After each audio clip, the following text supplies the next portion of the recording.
얼마 전 전문 절도단이 검거가 됐습니다. 이들은 전국을 돌며 약 2년 동안 6억 원이 넘는 물품을 훔쳐왔다고 합니다. 이들이 노린 것은 이 디지털 잠금 장치가 설치되어 있던 아파트였습니다. 근데 정작 중요한 것은 피해자들이 피해 사실조차 몰랐다고 합니다. 어떻게 된 일일까요? 취재했습니다. 지난해 11월 강원도 춘천 한 남자가 아파트 안으로 들어옵니다. 그리고 얼마 지나지 않아 또 다른 남자가 따라 들어갑니다. 몇 분 후 따로 들어갔던 남자들은 동시에 유유히 진짜 안 한 적이 사라집니다. 없어. 우리는 공부 안 하고 졌으면 몰랐을 거예요. 흔적이 아예 없었어요? 아예 없었어요. 깨끗했어요, 지문도. 아침이라고 아주 느긋하게 털어갔다니까. 알고 보니 이들의 정체는 초대받지 않은 손님, 전문 절도단이었습니다.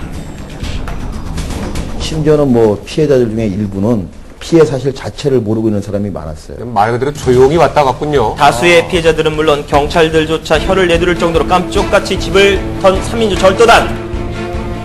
무려 2년 동안 전국의 아파트를 무대로 6억 3천여만 원의 금품을 턴 피해자들. 그런데 그들의 수법은 의외로 간단했습니다.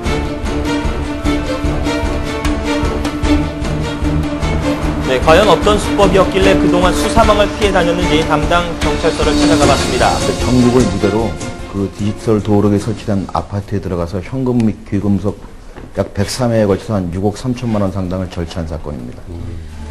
2006년 4월부터 지난해 12월까지 이들이 노린 것은 디지털 잠금 장치가 설치된 아파트였는데요. 불법으로 산 전자충격기를 이용 잠금 장치를 마비시키거나 드릴로 미세한 구멍을 뚫는 수법을 주로 썼습니다. 아주 작은 구멍이죠. 자신이 뚫은 위치에 전단적으로 놔둬요. 그러니까 확인이 안 되게끔 세심하게 쳐다보고. 이렇게 절도단에 쉽게 털린 집들 대부분이 이중 잠금 장치를 사용하지 않은 집들이었습니다. 이들은 그 허점을 이용한 것입니다. 보조 키도 안 달고 안전하다고 생각했죠. 100%. 저게 더 열기 어렵지 누가 않을까? 비교가. 예. 요즘 저거 쓰는 가격이 저희 집 처음에는 그렇죠. 비밀번호 알고 들어온 사람인 줄 알았는데 이게 빵꾸가 나서 그렇게 했는지 알고 너무 놀랬죠. 도둑이 들고 나자 디지털 잠금 장치 주변에 강철판을 대는 것도 모자라 사설 경비에 개인 CCTV까지 설치했다는 피해자. 더군다나 이 전자키인데 번호 모르면 못 들어오잖아요. 키가 없는 이상에는. 그러니까 처음에는 내 주변을 다 의심하니까 제가 너무 괴롭더라고요.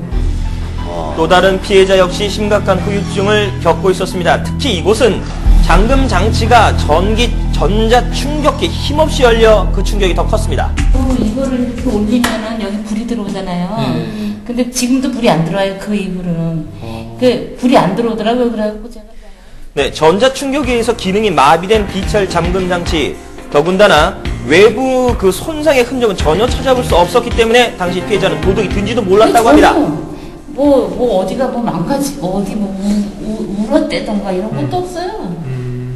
너무 꼬대로예요, 아주. 결국 2, 3일 후에나 사실을 안 피해자가 할 수 있는 건 문에 보조키를 설치하는 어떻게 것뿐. 안심하고 살아야 될지 모르겠어요. 무서운 세상이에요. 그렇다면 해당 제품 업체 측의 대응 방안은 어떤지 알아봤습니다. 예를 들어서 지금 그렇게 털은 경우가 있는데 전에 옛날에 나온 제품은 그렇게 털는 경우가 있었습니다. 그러면 그런 경우에는 교환이나 환불 가능한 거예요? 업그레이드 비용을 내고 비용을 그 내고? 보호회로를 받아야죠.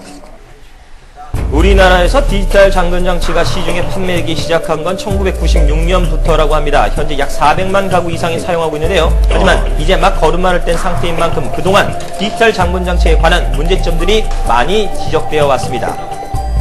이에 정부는 지난 2005년 8월 안전성과 편리성을 위한 KS 규격을 마련해왔고 지난해 3월에 이보다 한 단계 더 규정을 강화한 KPS 인증 제도를 발표 시행하고 있습니다.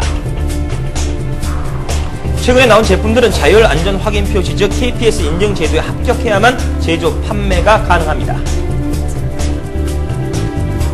자, 그렇다면 우리 취재진은 시중에 판매하고 있는 제품들은 그 규격에 얼마나 잘 따르고 있는지 알아봤습니다.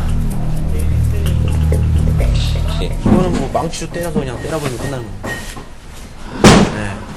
그래서 저희 같은 경우는 거의 추천을 안 해요. 디지털 도어로. 오히려 추천 안 하세요? 판매하시는 데인데도?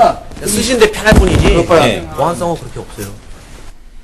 네, 취재진은 시중에 판매되고 있는 제품들이 얼마나 안전한지 직접 실험해보기로 했습니다. 디지털 도어락의 외부 전기 충격에 의한 자동 개폐 여부를 확인해보고자 시중에 유통되고 있는 제품 또는 설치되어 있는 제품 중에서 무작위로 선별, 이 전문가를 모시고 실험을 진행해 보도록 하겠습니다.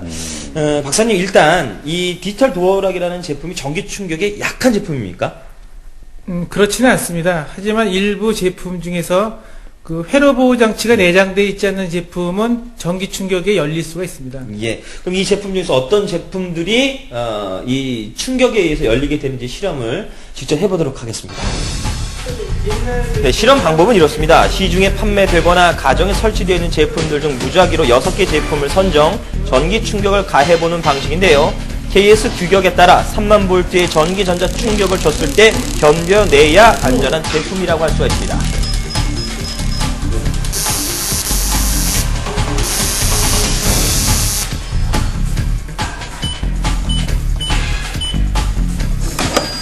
이 제품도 역시 정상적으로 작동되는 자, 제품이고, 이제 잠긴 상태에서 전기 충격기를 한번 가해 보도록 하겠습니다. 자, 이 제품의 경우 어떤 결과가 나올까요?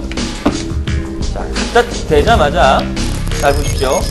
깜빡깜빡하면서 전기가 나갑니다. 이 제품은 안전한 걸까요? 그렇다면 안전하다 이렇게 볼 수 있을까요? 예, 이 제품도 역시 그 회로 보호 장치가 있는 안전한 제품입니다. 그러니까 전원을 아예 차단해 버리는 거죠. 또 다른 제품을 실험해 봤습니다. 그런데 전기 충격기를 갖다 대자 열렸어요.